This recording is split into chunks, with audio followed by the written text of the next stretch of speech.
Mia, magkano itong pondo na ibinigay ng DBM sa DSWD na pang-replenish sa Quick Response Fund?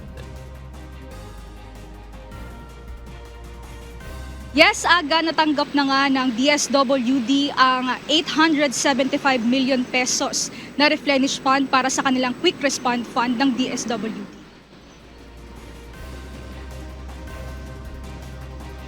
Bunsod ng magkakasunod na pagpasok ng bagyo sa bansa ay ang pagbaba ng pondo ng DSWD dahil sa mga nararapat na tugunang pangangailangan ng mga nasalanta ng sunod-sunod na bagyo. Kaya't humiling ng dagdag na pondo ang ahensya sa DBM. Well, in terms of funding naman, nais nating banggitin that we're very grateful to the Department of Budget and Management because DBM has always favorably acted upon our request for the replenishment of our Quick Response Fund. Yung replenishment ng aming QRF enables the department to fulfill its mandate of providing immediate assistance to disaster-affected families. Inihayag din ng opisyal na handa ang DSWD na magpapaabot ng ayuda sa mga maaapektuhan sa rehiyon ng Bicol.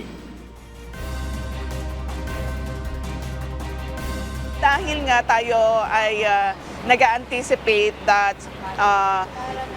Typhoon Pepito will bring rains in Regions 5 and in Region 8, we have already spoken with our regional director to ensure na meron tayong adequate resources prepositioned in strategic areas in those regions. And in Region 5 alone, we have almost 100,000 family food packs already prepositioned.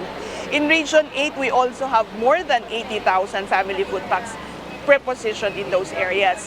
But our Visayas Disaster Response Center, which is located in Cebu, continues to reinforce yung mga naka-preposition na yon. So, ibig sabihin, as we speak, merong mga deliveries pa na dumarating ng region para madagdagan yung ating stockpiles.